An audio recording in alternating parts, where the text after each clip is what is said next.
আসসালামু আলাইকুম। প্রিয় দর্শক, অন্য মঞ্চ অনুষ্ঠানে আপনাদেরকে স্বাগত জানাচ্ছি। প্রিয় দর্শক, সাজ্জাদ কাদিরের শুভেচ্ছা নিন। এই মুহূর্তে আপনাদের সামনে কথা বলতে এসে আওয়ামী লীগে জামাতের মাস্টার প্ল্যান, পর্দার আড়ালে ভয়ঙ্কর নীল নকশা। রাজনীতি কি তবে উল্টো পথে হাঁটছে? আমরা গত এক দশকের বেশি সময় ধরে যা দেখেছি তা কি আসলেই বাস্তব, নাকি পর্দার আড়ালে অন্য কোনো নাটক চলমান? গভীরভাবে লক্ষ্য করলে এমন কিছু সমীকরণ সামনে আসে যা দেখলে যে কোনো সচেতন মানুষের গা শিউরে উঠবে। আজ আমরা কথা বলবো এক ভয়ঙ্কর রাজনৈতিক সমীকরণ নিয়ে, যেখানে প্রশ্ন উঠছে, আওয়ামী লীগের ভেতরে কি তবে জামাতের মাস্টার প্ল্যান এখনো জিয়ে আছে? বন্ধু বেশে শত্রুরা কি তবে ঘরের ভেতরে ঢুকে পড়েছে? আজকের বিশেষ বিশ্লেষণে আমরা এই প্রতিটি প্রশ্নের উত্তর খোঁজার চেষ্টা করব।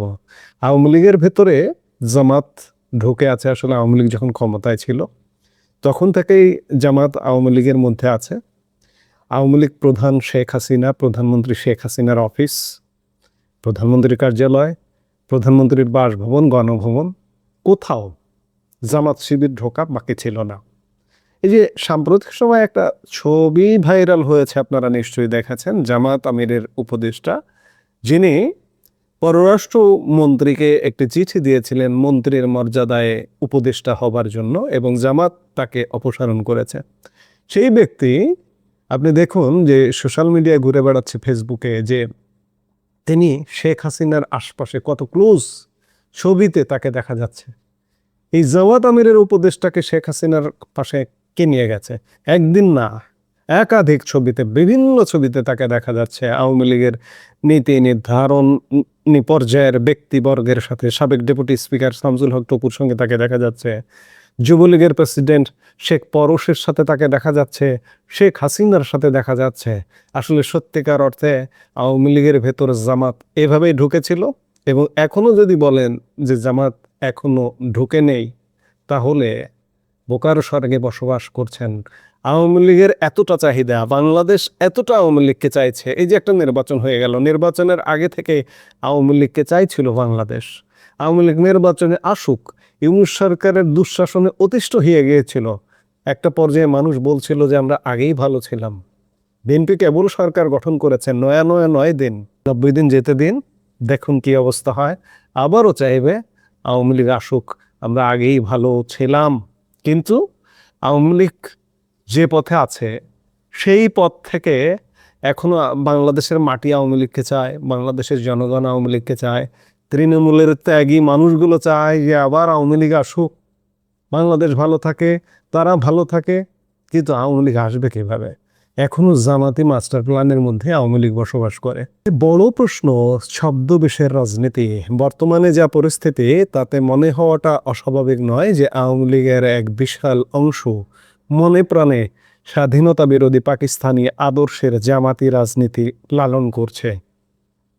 তারা আওয়ামী লীগের ভেতরে ঢুকে এমন এক স্লিপার সেল তৈরি করে রেখেছে এখনো, যা আজ দলটিকে ভেতর থেকে ফোকলা করে দিচ্ছে। একটু ভেবে দেখুন, গত 15 বছরে কতজন হাইব্রিড নেতা আওয়ামী লীগে জায়গা করে নিয়েছে। এদের শেকড় কোথায়? এরা কি আদর্শের টানে এসেছে, নাকি কোনো সুদূর প্রসারী লক্ষ্য নিয়ে দলকে ধ্বংস করতে এসেছে? এই স্লিপার সেলগুলো আজ এতটাই শক্তিশালী যে দলের নীতি নির্ধারণ পর্যায়ে এখনো পর্যন্ত, যাদের কারণে আওয়ামী লীগের পতন হয়েছে, তারা এখনো পর্যন্ত কলকাঠি নাড়ছে। তাহলে আওয়ামী লীগ ফিরবে কিভাবে বলুন? এখনো আওয়ামী লীগকে ভুল পথে চালিত করছে, আওয়ামী লীগ কিভাবে ফিরবে? এবার আমরা একটু নজর দিতে চাই বর্তমান পরিস্থিতির দিকে। লক্ষ্য করুন, আজকে ত্রয়োদশ জাতীয় সংসদের প্রথম অধিবেশন বসেছে। আজ সংসদে কি হলো?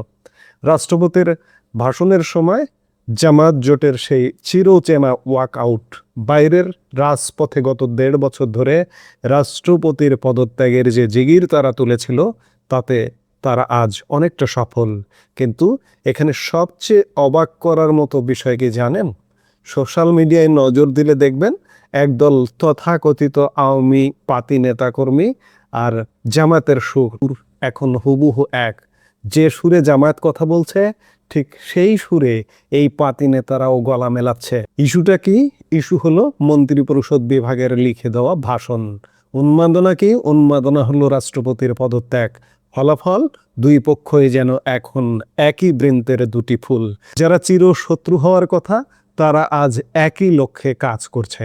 এটা কি কাকতালীয় নাকি কোনো গভীর ষড়যন্ত্রের অংশ? এখানে আমাদের একটু জেনে নেওয়া ভালো যে রাষ্ট্রপতির ভাষণ, সংসদের রাষ্ট্রপতি কোন প্রেক্ষাপটে কিভাবে ভাষণ দেন। সংবিধানের আর্টিকেল 72 অনুযায়ী নতুন নির্বাচিত সংসদের প্রথম অধিবেশন বা প্রতি বছরের প্রথম অধিবেশনে রাষ্ট্রপতি সংসদকে উদ্দেশ্য করে ভাষণ প্রদান করেন। এই ভাষণে সাধারণত সরকারের নীতি, পরিকল্পনা ও কর্মসূচির সার সংক্ষেপ তুলে ধরা হয়। বাস্তবে এই ভাষণটি মন্ত্রিসভার অনুমোদিত নীতিগত ঘোষণার প্রতিফলন হিসেবে বিবেচিত হয়, যদিও তা রাষ্ট্রপতির কণ্ঠে উচ্চারিত হয়। সুতরাং সে আলোকে এখন প্রশ্ন হলো, এই যে মহামান্য রাষ্ট্রপতি বর্তমান সংসদের প্রথম অধিবেশনে নবনির্বাচিত সদস্যদের উদ্দেশ্যে যে ভাষণ প্রদান করেছেন তা যেহেতু সরকারের নীতি, পরিকল্পনা ও কর্মসূচির সারসংক্ষেপ এবং তা মন্ত্রিসভার অনুমোদিত নীতিগত ঘোষণারই প্রতিফলন, সেহেতু আজ জাতীয় সংসদের উদ্বোধনী অধিবেশনে বাংলাদেশ জামাতে ইসলামের নেতৃত্বাধীন বিরোধী দল কর্তৃক প্ল্যাকার্ড উঁচিয়ে মিছিল সহকারে স্লোগান দিয়ে রাষ্ট্রপতির ভাষণ চলাকালে সংসদ অধিবেশন থেকে ওয়াক আউট করা কি সরকারের নীতি, পরিকল্পনা ও কর্মসূচি এবং বর্তমান মন্ত্রিসভার অনুমোদিত নীতিগত ঘোষণাকে প্রত্যাখ্যান করা নয় কি? অর্থাৎ জামাত যে সুরে কথা বলছে, আওয়ামী লীগের নেতা পাতি নেতারাও সেই সুরেই কথা বলছে এবং এই ভাষণে বিগত আওয়ামী লীগ সরকারের সমালোচনা, বিগত আওয়ামী লীগ সরকারকে এক প্রকার কাঠগড়ায় নেওয়া ইত্যাদি বিভিন্ন কিছু। আমি এর আগের একটি ভিডিওতেও বলেছি এই ভাষণটা কার তৈরি করে দেওয়া। এটা বিএনপির নীতি আদর্শ। বিএনপি তো আওয়ামী লীগ সরকারকে দোষারোপ করবে। এটি জাস্ট একটা রেওয়াজ, সাংবিধানিক রেওয়াজ। সংবিধানে স্পষ্ট করে বলা আছে যে সরকারের নীতি, পরিকল্পনা রাষ্ট্রপতির কণ্ঠ দিয়ে বলানো হবে। এখন অনেকে বলবেন যে রাষ্ট্রপতি এই ভাষণ উচ্চারণ করবার আগে পদত্যাগ করলেন না কেন? রাষ্ট্রপতির পদত্যাগ করবার কোনো আজকের আগ পর্যন্ত উপায় ছিল না। আজকে থেকে উপায় তৈরি হলো। আপনারা জানেন রাষ্ট্রপতি পদত্যাগ করেন স্পিকারের নিকট। স্পিকার পদটি আজকে তৈরি হয়েছে। এখন চাইলে আপনাদের চাওয়া এবং আওয়ামী লীগের পাতি নেতা যারা চাইছেন রাষ্ট্রপতির পদত্যাগ তাদের চাওয়া এবং জামাতের চাওয়া যেহেতু মিলে গেছে, রাষ্ট্রপতি হয়তো সিদ্ধান্ত নিতেই পারেন যে তিনি পদত্যাগ করে চলে যাবেন। কিন্তু আজকের আগ পর্যন্ত তার পদত্যাগ করবার কোনো সুযোগ ছিল না। আর এই ভাষণ উচ্চারণ না করে তার কোনো উপায় ছিল না। এবং এই বিপদটাই হয় যে কোনো একটা সরকার বা পরবর্তী নির্বাচিত সরকার, আগের সরকারের মাঝখানে যে রাষ্ট্রপতি যিনি থাকেন তার জন্য একটা মহা বিপদের কারণ হয়। অতীতেও এমনটা হয়েছে যে নতুন সরকারের নীতি, পরিকল্পনা ঘোষণা করতে হয় এবং আগের সরকারের বিরুদ্ধে গাইতে হয়। আজকে রাষ্ট্রপতি মোহাম্মদ শাহাবুদ্দিনের ক্ষেত্রেই শুধু এটি প্রযোজ্য নয়, অতীতে ইয়াজউদ্দিন আহমেদ, অতীতে বিচারপতি শাহাবুদ্দিন, অতীতে আব্দুর রহমান বিশ্বাস, তাদের ক্ষেত্রেও কিন্তু এমনটা ঘটেছিল। আজকে কঠিন সময়ের মুখোমুখি রাষ্ট্রপতি শাহাবুদ্দিন। এখন প্রশ্ন আসে, এই যে এই খেলায় লাভ আর ক্ষতিকার বর্তমান সাংবিধানিক কাঠামো অনুযায়ী স্পিকারের পদ এখন তৈরি। আমি খানিক আগে যেটি বললাম, তাই রাষ্ট্রপতির পদত্যাগের পথও পরিষ্কার। তিনি হয়তো পদত্যাগ করবেনই, কিন্তু প্রশ্ন হলো আওয়ামী লীগের এতে লাভ কি? গভীরভাবে বিশ্লেষণ করলে দেখা যায় আওয়ামী লীগের এতে কোনো লাভ নেই। আসলে লাভ পুরোটাই জামায়াতের। আওয়ামী লীগের ভেতর সফলভাবে ঢুকে পড়া তারা আজ এমন পরিস্থিতি তৈরি করেছে যেন এই দলটি আর কখনো মাথা তুলে দাঁড়াতে না পারে। আওয়ামী লীগের আছে করুণ দশা। এই করুণ দশার মধ্যেও জামাতের আওয়ামী লীগের মধ্যে ঢুকে আছে। এই যে সোশ্যাল মিডিয়ায় ভাইরাল হচ্ছে, কারা ভাইরাল করছে? ওই গুপ্ত পোস্ট করছে, পোস্ট করে মগজটা ধোলাই করছে যে হ্যাঁ তাই তো, আমাদের রাষ্ট্রপতি আওয়ামী লীগের রাষ্ট্রপতি আওয়ামী লীগের বিরুদ্ধে কথা বলছে, মারো তারে, পোস্ট মারো। বিষয়টা এমন হয়ে দাঁড়িয়ে গেছে। একবার ভাবুন, আওয়ামী লীগকে নিশ্চিন্ত করার চূড়ান্ত নীল নকশা কি তবে খোদ আওয়ামী লীগেরই ছদ্মবেশীরাই বাস্তবায়ন করছে? দলের ভেতর থেকে কি আওয়ামী লীগের সমাধি খোঁড়া হচ্ছে? শত্রু যখন সরাসরি মোকাবেলা করা যায় না, তখন তারা বন্ধু সেজে ঘরে ঢোকে। আর আওয়ামী লীগের ক্ষেত্রেও কি ঠিক সেটাই ঘটছে? ইতিহাস বড় নির্মম। ইতিহাস আমাদের শিখিয়েছে সম্মুখ সমরের শত্রুর চেয়ে ঘরের শত্রু অনেক বেশি বিপজ্জনক। বন্ধুবেশে শত্রুরা যখন ঘরে ঢোকে, তখন বিনাশ অনিবার্য হয়ে পড়ে। আজ আওয়ামী লীগের তৃণমূল থেকে কেন্দ্র পর্যন্ত যে অস্থিরতা, যে আদর্শিক বিচ্যুতি আমরা দেখছি, তা কি জামাতের সেই দীর্ঘমেয়াদী মাস্টার প্ল্যানের চূড়ান্ত পর্যায়? জামাত কি তবে সফলভাবে আওয়ামী লীগের খোলস ব্যবহার করে তাদের নিজেদের এজেন্ডা বাস্তবায়ন করে নিচ্ছে? যদি তাই হয়, তবে এই রাজনৈতিক দেউলিয়াত্বের শেষ কোথায়? রাজনীতিতে শেষ কথা বলে কিছু নেই, কিন্তু ষড়যন্ত্রের শেষ থাকে ধ্বংস দিয়ে। আওয়ামী লীগের ভেতরে লুকিয়ে থাকা সেই স্লিপার সেল বা ছদ্মবেশীরা আজ সফলতার দ্বার প্রান্তে। তারা দলকে ভেতর থেকে এমনভাবে ফোকলা করে দিয়েছে যে বাইরের আঘাতের আর প্রয়োজন পড়ছে না। দেশ ও রাজনীতির এই ক্রান্তিকালে আমাদের আরও সতর্ক হয়ে প্রতিটি পদক্ষেপ লক্ষ্য করতে হবে। আওয়ামী লীগ কি ঘুরে দাঁড়ানোর ক্ষমতা আছে, নাকি তারা এই নীল নকশার জালে আটকা পড়ে বিলীন হয়ে যাবে? সময়ে এর সঠিক উত্তর দেবে। আজকে রাষ্ট্রপতির যারা অপসারণ চাইছেন, তাদের কাছে আমার প্রশ্ন, আমি আলাপটা শেষ করব, দীর্ঘ হচ্ছে, যে রাষ্ট্রপতির অপসারণ করে আপনার কি লাভ বলুন তো? আজকে রাষ্ট্রপতি যদি মেয়াদ পূরণ করে, মনে করুন রাষ্ট্রপতি আওয়ামী লীগের রাষ্ট্রপতি, এবং রাষ্ট্রপতির আরো 2 বছর মেয়াদ আছে, তিনি মেয়াদ পূরণ করবেন না। যেহেতু জামাত বিরোধী দল, এনসিপি বিরোধী জোট চায় না, সেহেতু তিনি মেয়াদ পূরণ করবে না। বিএনপি এই ফাঁদে, অস্থিরতা তৈরির ফাঁদে পা দেবে না। রাষ্ট্রপতিকে পদত্যাগ করতে বলবে, রাষ্ট্রপতি পদত্যাগ করবে। কিন্তু আওয়ামী লীগারদের জন্য লাভ না, ক্ষতি হলো। কারণ রাষ্ট্রপতি যদি থাকতেন, আপনারা কি মনে করেন যে এই যে তারেক রহমান সরকার মেয়াদ পূরণ করবে কিংবা 2 বছর যাবে, বাংলাদেশে আরেকটা রাজনৈতিক সমীকরণ ঘটবে খুব শীঘ্রই। বাংলাদেশ অচল হয়ে যাবে, অস্থিরতা তৈরি হবে, এবং সেই অস্থিরতার প্রেক্ষাপটে বাংলাদেশের ক্ষমতার পট পরিবর্তন হবে। এবং ক্ষমতার পট পরিবর্তনটা হবে, বাংলাদেশের ক্ষমতার পট পরিবর্তন হয় ক্যান্টনমেন্ট থেকে। সেটা কখনো 16 বছরে হয়, কখনো 5 বছরে হয়। আপনি 2007 সালের যে 111 সরকার, সেটির পেছনে সামরিক শক্তি ছিল। 2024-এর যে ইউনূস সরকার, সেটার পেছনে সামরিক শক্তি ছিল। কিন্তু বৈশ্বিক পরিস্থিতি এবং দেশের পরিস্থিতি যা বলছে, এবার খুব বেশি সময় নেবে না। এবার অস্থির হতে হয়তো কয়েক মাস, বছরের মধ্যে বাংলাদেশ পরিস্থিতি উত্তপ্ত হবে, এবং বৈশ্বিক সমীকরণও কিন্তু আছে, যার দরুন ক্যান্টনমেন্ট এসে দাঁড়াবে, ভূমিকা পালন করবে। তারেক সরকারের হয়তো পতন ঘটে যেতে পারে, এবং একটা 111 টাইপের একটা সরকার গঠিত হতে পারে। এবং আপনার আওয়ামী লীগের রাষ্ট্রপতি যদি রাষ্ট্রপতির মসনদে থাকতো, আপনি কিছুটা হলেও লাভবান হতেন। কিন্তু আপনি চাইছেন রাষ্ট্রপতির অপসারণ, রাষ্ট্রপতি অপসারণ হয়ে যাবে। যাই হোক, আওয়ামী লীগ যে ফিরবে, আওয়ামী লীগ যেহেতু এই মাটি মানুষের স্বাধীনতা মুক্তিযুদ্ধকে ধারণ করে, সেহেতু আওয়ামী লীগ ফিরবে, এতে কোনো সন্দেহ নাই। সেটা 6 মাস পরে হোক, 1 বছর পরে হোক, 5 বছর পরে হোক, আওয়ামী লীগ ক্ষমতায় ফিরবেই। কিন্তু আওয়ামী লীগ এখনও ভুলের রাজনীতিতে বসবাস করছে। আওয়ামী লীগের নেতাকর্মীরা এখনও সেই ব্রেন ওয়াশ, জামাতি ব্রেন ওয়াশের মধ্যে বসবাস করছেন। আমি আমার মতের সাথে আপনাকে একমত হতে হবে এমন কথা বলবো না। জাস্ট একটু সূক্ষ্মভাবে চিন্তা করে দেখবেন যে আমরা কি করছি, কি ভাবছি। আমাদের ভাবনাগুলো আরও পরিশুদ্ধ হওয়া একান্ত কাম্য। আর সম্ভবত সিদ্ধান্ত নিয়েছেন যে তিনি সরাসরি মুখোমুখি খেলবেন।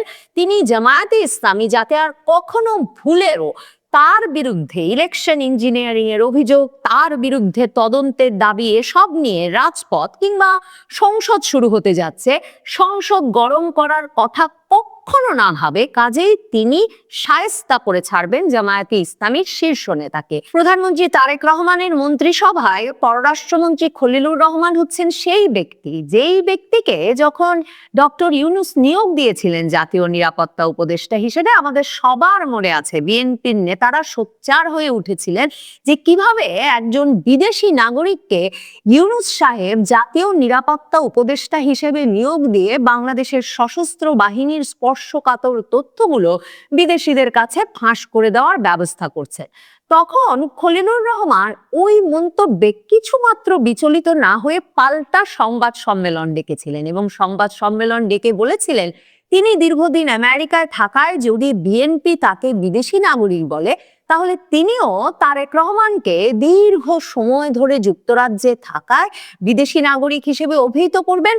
তার গায়ে ঢিল মারতে গেলে সে ঢিল নাকি অন্যের গায়েও গিয়ে পড়তে পারে। তখন বিএনপি আরো তেলে বেগুনে জ্বলে উঠেছিল। রুহুল কবির রিজভী রীতিমতো বিএনপির দফতর থেকে সংবাদ সম্মেলন করে বলেছিলেন ইউনূস সরকারকে তারেক রহমানকে অপমান করায় খলিলুর রহমানকে উপদেষ্টা পরিষদ থেকে সরিয়ে দিতেই হবে। অথচ তার কয়েক সপ্তাহের মধ্যেই দেখা গেল এই খলিলুর রহমানকে পাশে নিয়ে ডক্টর মোহাম্মদ ইউনূস যুক্তরাজ্যে তারেক রহমানের সঙ্গে বৈঠক করতে গেছেন। আর তারেক রহমান যখন ইউনূসের হোটেলে পৌঁছলেন সেই বৈঠকে যোগ দিতে, তখন তাকে স্বাগত জানাতে ছুটে গেলেন খলিলুর রহমান। সেই 2025-এর জুনের পর থেকে খলিলুর রহমানের সঙ্গে তারেক রহমানের সম্পর্কটা এতই বিশ্বস্ততার এবং ঘনিষ্ঠতার হয়ে উঠেছে যে শেষ পর্যন্ত তারেক রহমান যখন প্রধানমন্ত্রী হলেন তখন তার মন্ত্রিসভায় অতি গুরুত্বপূর্ণ পররাষ্ট্রমন্ত্রী পদটি তারেক রহমান বিএনপির নেতাকর্মীদেরকেও বিস্মিত করে সেই খলিলুর রহমানকে দিলেন।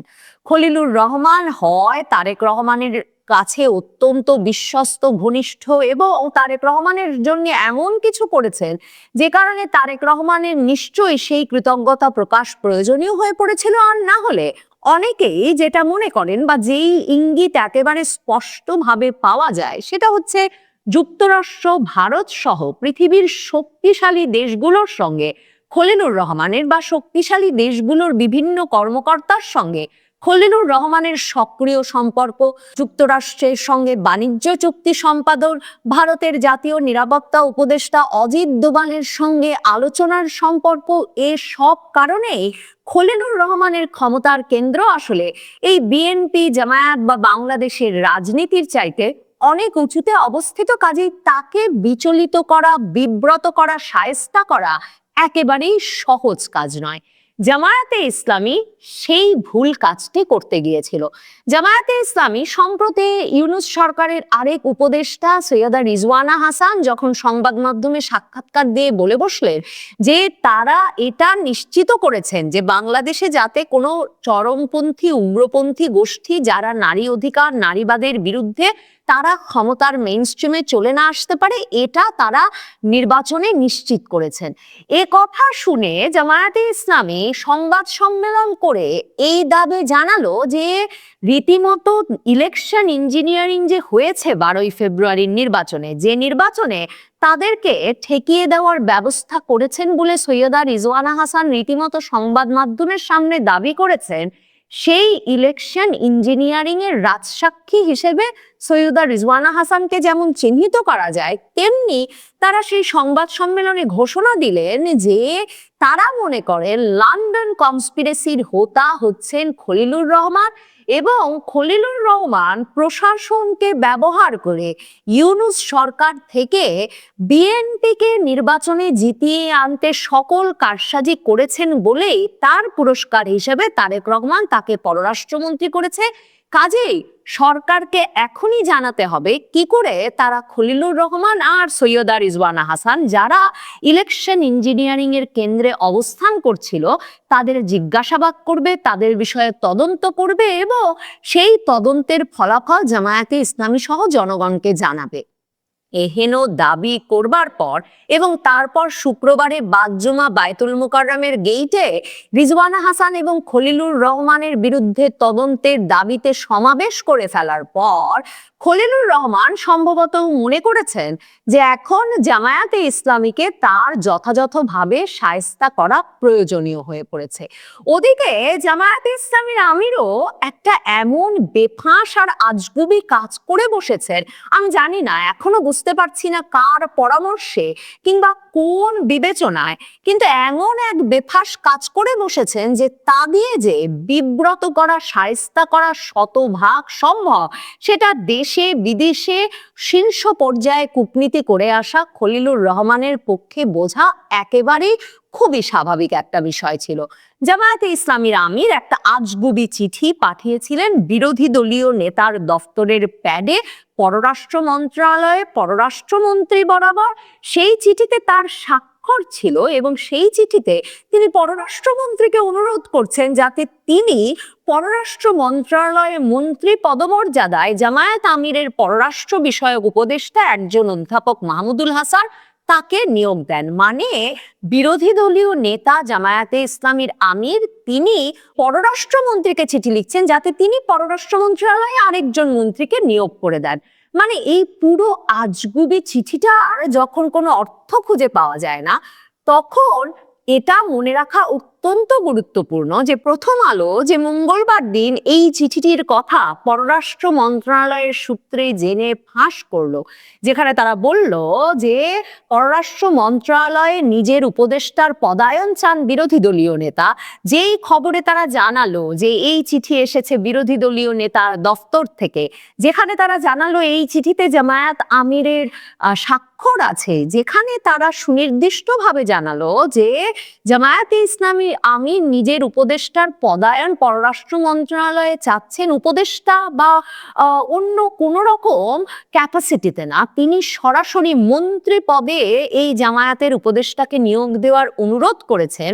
তাতে বুঝতে তখন বাকি ছিল না যে পররাষ্ট্র মন্ত্রণালয়ের একেবারে শীর্ষ পর্যায় থেকেই সেই চিঠিটি বেরিয়েছে। মানে মন্ত্রীর কাছে একজন জামায়াতে ইসলামের আমিরের মতো প্রভাবশালী রাজনৈতিক নেতার লেখা চিঠি, সে চিঠি প্রথম আলো ফাঁস করে দিল, তা তো নিশ্চয়ই মন্ত্রীর ইঙ্গিতেই হতে হবে, মন্ত্রীর সূত্রেই হতে হবে, অথবা যে সূত্র তা ফাঁস করেছে তাকে নিশ্চিতভাবে মন্ত্রীর একরকম সম্মতিতেই তা ফাঁস করতে হবে। জামায়াতে ইসলামীর সেক্রেটারি জেনারেল গোলাম পারোয়ার তখন সংবাদ মাধ্যমকে জানালেন জামায়াতের আমির জানতেন না যে উপদেষ্টা অধ্যাপক মাহমুদুল হাসান এমন একটা চিঠি পররাষ্ট্র মন্ত্রণালয় বরাবরে পাঠিয়েছেন, এবং তারা যখন জানতে পেরেছেন, জানতে পারা মাত্র মার্চের 2 তারিখেই তারা উপদেষ্টা অধ্যাপক মাহমুদুল হাসানকে উপদেষ্টা পদ থেকে অপসারণ করেছেন এবং জামায়াতের আমিরের পররাষ্ট্র উপদেষ্টা পদে নিয়োগ দিয়েছেন মীর আহমেদ বিন কাসেমকে। শুধু তাই নয়, জামায়াতের আমিরের পক্ষ থেকে তখন এটাও বলা হলো, মিয়া গোলাম পারোয়ার এটাও জানালেন যে তারা নাকি যখনই তারা বুঝেছেন এমন একটা ভুল চিঠি জামায়াতের আমিরের নামে চলে গেছে পররাষ্ট্র মন্ত্রণালয়ে, তখনই তাদের তরফে পররাষ্ট্র মন্ত্রীর সঙ্গে সরাসরি ফোনে যোগাযোগ করা হয় এবং ফোনে যোগাযোগ করে সকল প্রকার ভুল বোঝাবুঝির অবসান ঘটানো হয়। খলিলুর রহমান সম্ভবত সিদ্ধান্ত নিয়েছেন যে তিনি সরাসরি মুখোমুখি খেলবেন, তিনি জামায়াতে ইসলামী যাতে আর কখনো ভুলেও তার বিরুদ্ধে ইলেকশন ইঞ্জিনিয়ারিং এর অভিযোগ, তার বিরুদ্ধে তদন্তের দাবি, এসব নিয়ে রাজপথ কিংবা সংসদ শুরু হতে যাচ্ছে, সংসদ গরম করার কথা কখনো না ভাবে, কাজেই তিনি শায়েস্তা করে ছাড়বেন জামায়াতে ইসলামীর শীর্ষ নেতাকে। তাই পররাষ্ট্র মন্ত্রণালয়ের তরফে এরপর আরেকটা বিবৃতি এখন সংবাদ মাধ্যমে দেওয়া হয়েছে, যেখানে তারা সুস্পষ্টভাবে বলছে যে শফিকুর রহমানের উপদেষ্টাকে মন্ত্রী করার অনুরোধ জানিয়ে যে চিঠি বিরোধী দল জামায়াতে ইসলামীর আমির পাঠিয়েছেন পররাষ্ট্র মন্ত্রণালয়ে, সেখানে তার সই ছিল এবং তারা বলছেন জামায়াতে ইসলামীর আমির যদি লিখিতভাবে পররাষ্ট্র মন্ত্রণালয়কে অনুমতি দেন তাহলে তারা ওই চিঠিটা সংবাদ মাধ্যমে পুরোপুরি বিস্তারিত প্রকাশ করে দিতে চান। এবং তারপর সেখানে পররাষ্ট্র মন্ত্রণালয়ের বিবৃতিতে আরো যেটা বলা হয়েছে সেটা হচ্ছে যে এই যে জামায়াতের সেক্রেটারি জেনারেল মিয়া গোলাম পারোয়ার প্রেস বিজ্ঞপ্তিতে বলেছিলেন যে জামায়াতের পক্ষ থেকে পররাষ্ট্রমন্ত্রীর সঙ্গে সরাসরি ফোনে যোগাযোগ করা হয়েছিল এবং সেখানে উক্ত চিঠির বিষয়ে আমির জামায়াত অবগত ছিলেন না সেটা পররাষ্ট্রমন্ত্রীকে জানানো হয়েছিল, পররাষ্ট্র মন্ত্রণালয় স্পষ্টভাবে জানাচ্ছে যে এ ধরনের কোনো ফোনালাপ সংগঠিত হয়নি। মানে জামায়াতের আমির যে একের পর এক মিথ্যা কথা বলছেন এবং তার মিথ্যা ঢাকতে যে জামায়াতে ইসলাম যেসব বিবৃতি এবং স্পষ্টীকরণ বার্তা সংবাদ মাধ্যমে দিচ্ছে সেগুলো যে একের পর এক মিথ্যায় ঠাসা, খলিলুর রহমান এবং তার মন্ত্রণালয় পররাষ্ট্র মন্ত্রণালয় সেটা স্পষ্ট করে দেওয়া প্রয়োজনীয় মনে করেছে। পররাষ্ট্র মন্ত্রণালয় সংবাদ মাধ্যমে পাঠানো বিবৃতিতে বলেছেন যে চিঠিটি বিরোধী দলীয় নেতার জাতীয় সংসদের প্যাডে লেখা ছিল। চিঠির বিষয়বস্তু হচ্ছে ডক্টর মোহাম্মদ মাহমুদুল হাসানকে বিরোধী দলীয় নেতার পররাষ্ট্র বিষয়ক উপদেষ্টা হিসেবে পররাষ্ট্র মন্ত্রণালয়ে উপদেষ্টা বা মন্ত্রী পদমর্যাদায় নিয়োগ ও সুপারিশ, মানে বিষয়বস্তুতেই মনের সব কথা তার মানে জামায়াতের আমির তুলে ধরেছিলেন আর নিচে তিনিই স্বাক্ষর করেছিলেন। কাজেই পররাষ্ট্র মন্ত্রণালয় বলেছে বিরোধী দলীয় নেতা তার স্বাক্ষরিত চিঠিতে ডক্টর হাসানের দক্ষতা, পেশাদারত্ব ও বিচক্ষণতার প্রশংসা করেছেন। দেশের পররাষ্ট্র নীতিকে একত্রে এগিয়ে নেওয়ার লক্ষ্যে তাকে উল্লিখিত পদে পদায়নের জন্য পররাষ্ট্রমন্ত্রীর নিকট সুপারিশও করেছেন। তিনি বিষয়টিকে বিশেষভাবে বিবেচনার জন্য পররাষ্ট্রমন্ত্রীর প্রতি অনুরোধ জানান। চিঠির নিচে শুধুমাত্র বিরোধী দলীয় নেতার স্বাক্ষর রয়েছে। স্বাক্ষরটা কি করে পড়লেন জামায়াতে ইসলামীর আমির যদি তিনি চিঠির বিষয়বস্তু না জানেন? তার মানে কি জামায়াতে ইসলামী বলতে চাইছে যে শুধু জামায়াতে ইসলামীর আমিরের ওই উপদেষ্টা অধ্যাপক মাহমুদুল হাসান তিনি শুধুমাত্র জামায়াতের আমিরের অজ্ঞাতসারে তাকে মন্ত্রী বানাতে চিঠি পাঠিয়ে দেন, নীতির বিরোধী দলীয় নেতার দফতরের প্যাড ব্যবহার করেছেন এবং সবচেয়ে ভয়াবহ কথা হচ্ছে জামায়াতে ইসলামী তার মানে বলতে চাইছে যে তিনি জামায়াতে ইসলামীর আরেকজন নেতা জামায়াতের আমিরের স্বাক্ষর নকল করেছেন। খলিলুর রহমান তাই এখন বলছেন যে প্রয়োজনে তিনি পুরো চিঠিটাই প্রকাশ করে দিতে রাজি আছেন যদি জামায়াতের আমির অনুমোদন দেন। বিস্ময় এবং রহস্য যেটা কাটছে না সেটা হচ্ছে জামায়াতের আমির কি সত্যিই ভেবেছিলেন যে বিরোধী দলীয় নেতা হিসেবে মন্ত্রী পদমর্যাদাধারী জামায়াতের আমির তিনি আরেকজন মন্ত্রীকে চিঠি লিখবেন এবং সেই চিঠির ফলে তার একজন উপদেষ্টা মন্ত্রী হয়ে যেতে পারবেন? জামায়াতে ইসলামীর আমির বা দল হিসেবে জামায়াতে ইসলামীর কি বুঝতে অসুবিধা হচ্ছে যে এই সরকারে বা এই মন্ত্রী পরিষদে কোনো নিয়োগে তাদের কোনো এখতিয়ার বা ভাগ নাই? নাকি তাকে কেউ বলেছিল যে এমন একটা চিঠি লিখলে কাজ হতে পারে এবং পরবর্তীতে সেই চিঠি তারই বিরুদ্ধে ব্যবহার হওয়া শুরু হলো যখন প্রয়োজন পড়লো? এটা বোঝা যাচ্ছে না। তবে জামায়াতের আমির একটা বেফাঁস কাজ করে ফেলেছেন সেটা নিশ্চিত এবং খলিলুর রহমান তাকে শতভাগ শায়েস্তা করে ছেড়েছেন।